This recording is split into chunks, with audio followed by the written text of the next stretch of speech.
प्रभु यीशु मसीह के नाम में आपको अनुग्रह, शांति और आशीष मिले। एक राजा था, राजा दावीद के नाम से, और वो बहुत ही प्रॉस्परस और सफल धनी राजा था। छोटी शुरुआत से वो बहुत बड़े ओहदे पर पहुंचा। अपने जब घर में बच्चा ही था, लड़का ही था, तो पिताजी की भेड़ों की वो चराई कराता था। और जब वो राजा था तब भी बहुत वफादार और सच्चा राजा बना रहा। लेकिन एक बार उसके जीवन में एक परीक्षा आई।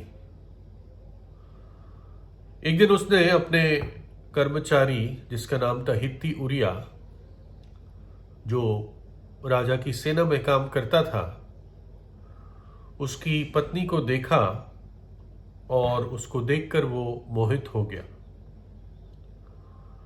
और राजा ने अपने दासों को भेजकर उसे अपने घर से बुला लिया, या कहे उठा लिया, और राजा ने उसके साथ व्यभिचार किया। और ताकि उसको वो अपने साथ ही रखे जीवन भर, राजा ने अपने कर्मचारी, वफादार कर्मचारी हित्ती उरिया को भी युद्ध में मरवा दिया। और जब वो मर गया, वो विधवा हो गई और राजा ने उसके साथ शादी कर ली। और इस दुगने पाप को, व्यभिचार के और हत्या के पाप को, दावीद काफी समय तक छिपाता रहा। जिनको मालूम था वो अपना मुंह नहीं खोल सकते थे, खोलना भी नहीं चाहते थे, क्योंकि आखिर में ये अच्छा राजा ही था। लेकिन परमेश्वर की दृष्टि में इसने जो किया था वो घिनौना था, और परमेश्वर इससे नाराज हुआ। समय आया कि अब ये जो इसकी नई पत्नी थी, इसका अब बच्चा होने वाला था। ये गर्भवती थी और डिलीवरी होने ही वाली थी।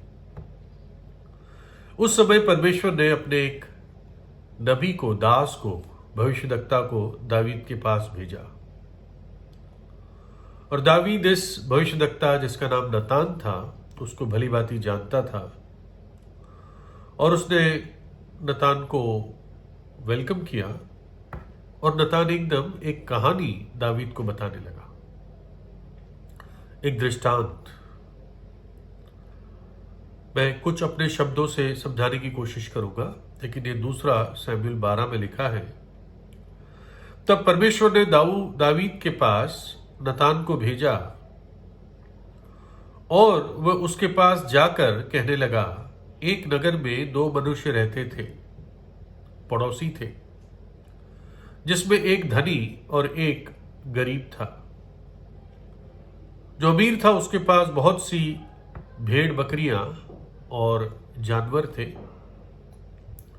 परंतु गरीब के पास भेड़ की एक छोटी बच्ची को छोड़ और कुछ भी ना था। बस एक मेमना था गरीब के पास, और उसको उसने मोल लेकर उसका पालन पोषण किया था। और वह उसके यहां उसके बाल बच्चों के साथ ही बड़ी थी।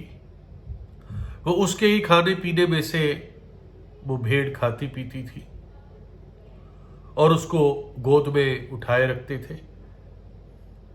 और उस गरीब पड़ोसी की बेटी के समान ही थी वो मेमना, वो भेड़ का बच्चा। और धनी पड़ोसी के पास एक मेहमान आया किसी दिन, और उसने उस मेहमान के लिए, जो उसके पास आया था, भोजन बनवाने को अपनी भेड़ बकरियां या जानवर में से कुछ न लिया, परंतु उस गरीब मनुष्य की भेड़ की बच्ची लेकर उस मेहमान के लिए जो उसके पास आया था, उस मेमने को मार दिया, पकाकर उसके लिए खाना बनाया।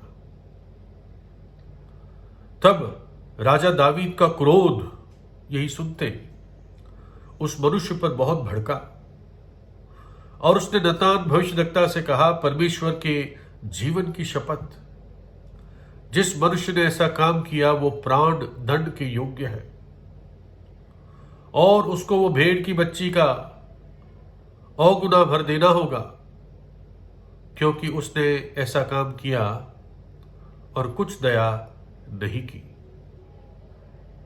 दावीद ने कहा कई गुना उसको भरना होगा, उस अमीर को गरीब के लिए, और कि ऐसा व्यक्ति तो प्राण दंड के योग्य है। ऐसे व्यक्ति ने कोई दया नहीं की। ये बातें दावीद ने अपने मुंह से कही।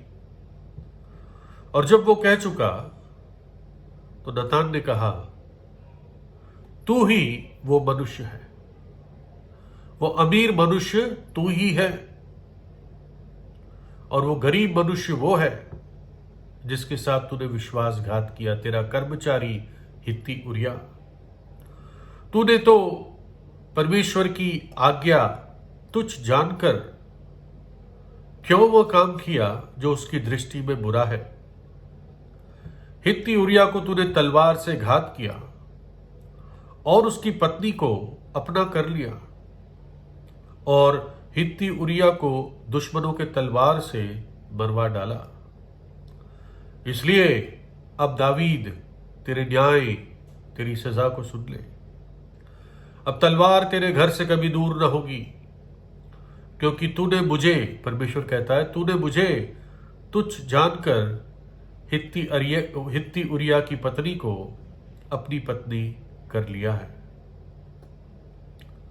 जब दावीद ने बात सुनी कि तू ही वो मनुष्य है, तब वो कायल हुआ। कई महीने अपना मन और दिल कठोर करके रखा था, पाप में कठोर हो गया था, उसकी आंख अंधी हो गई थी, अपने स्वयं को पाप देख नहीं पा रहा था, स्वयं का पाप देख नहीं पा रहा था, और अब कायलता का तीर ने उसके दिल को छेद दिया। जो बच्चा जन्मा वो करीब 7 दिन में मर गया। दावीद टूट गया।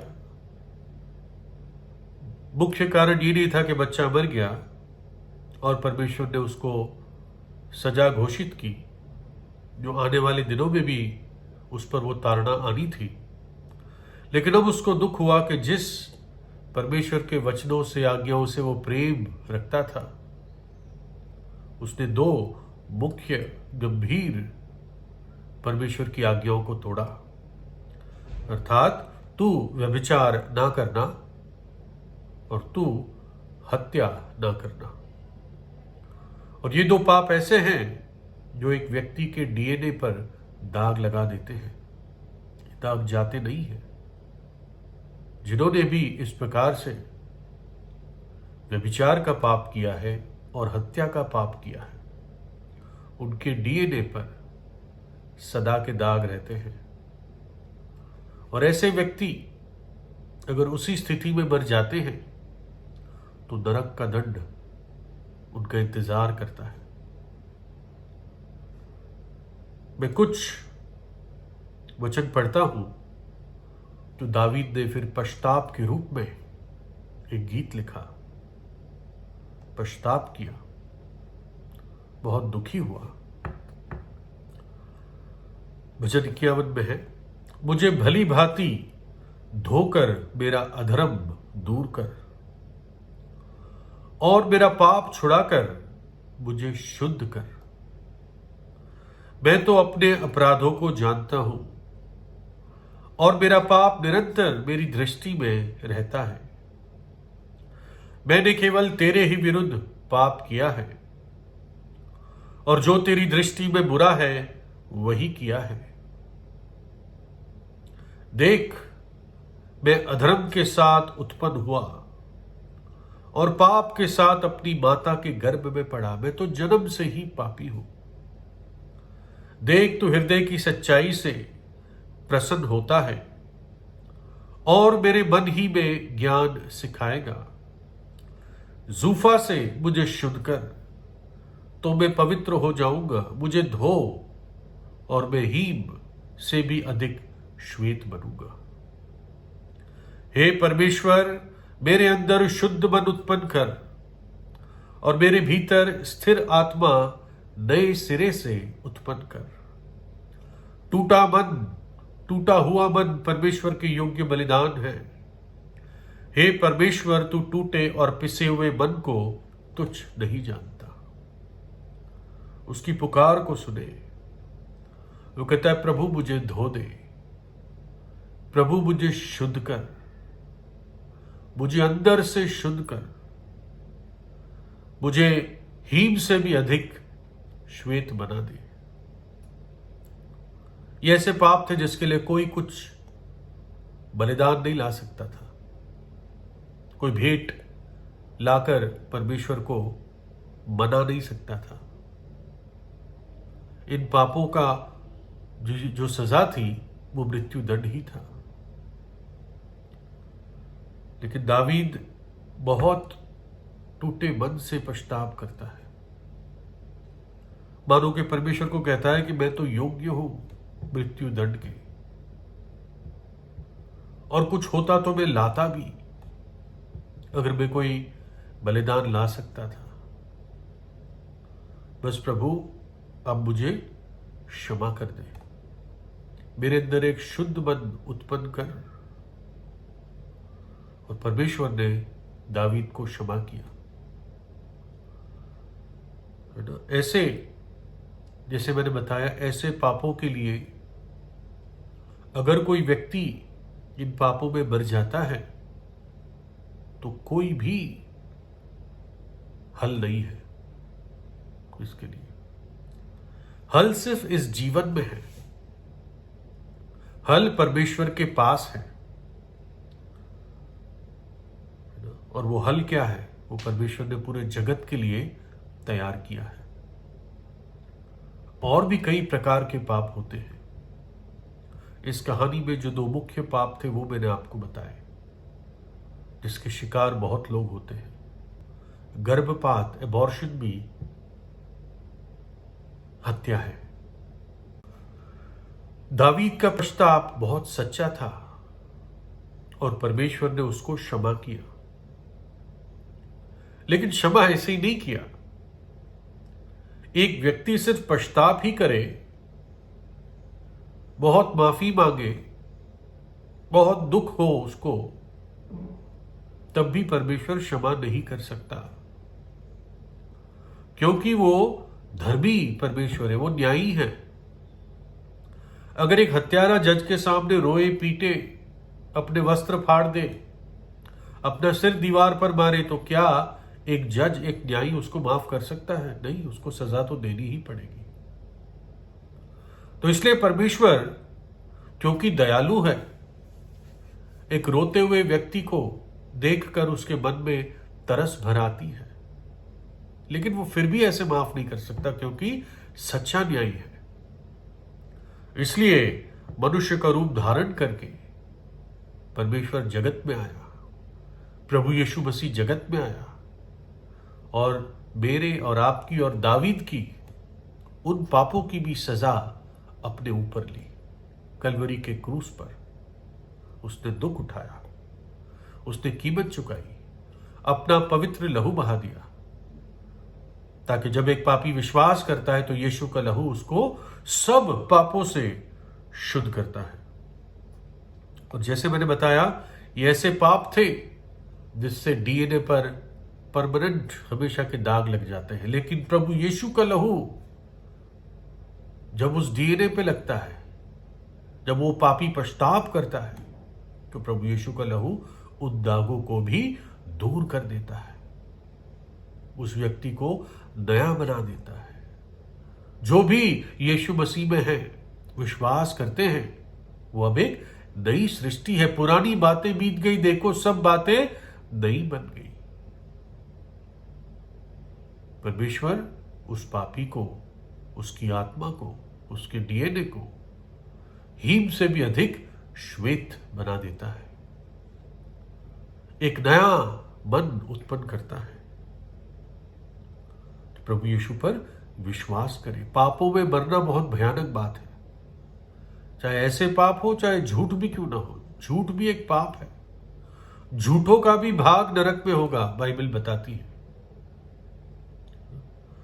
और नरक ऐसी जगह है, वो नो रिटर्न जगह है, वहां से वापस व्यक्ति नहीं आएगा। अनंत काल के लिए पीड़ा में उसकी आत्मा जलती रहेगी। तो इसलिए यही समय है, यही जीवन है, जब तक सांस है अपना जीवन परमेश्वर के साथ सही कर सकते हो, उसके साथ मेल मिलाप कर सकते हो। वो प्रेमी परमेश्वर जरूर है, लेकिन वो न्यायी भी है ना। न्यायी के साथ आप खिलवाड़ नहीं कर सकते। सही रीति से उसके चरणों पर आकर अपने पापों को मानकर प्रभु यीशु के बलिदान पर विश्वास करके क्षमा पाइए। वो तो दयालु है, ये क्षमा कर देगा, है ना। लेकिन न्याय और दया सिर्फ प्रभु यीशु मसीह में मुलाकात करती है, उसके बलिदान में मुलाकात करती है। नहीं तो ये दोनों विरोधी तत्व है, न्याय और दया। न्याय कहता है सजा दो, दया कहती है माफ कर दो। लेकिन प्रभु यीशु मसीह में ही इन दोनों बातों का मिलन होता है। तो प्रभु यीशु पर विश्वास करें। प्रभु यीशु आपको आशीष दे।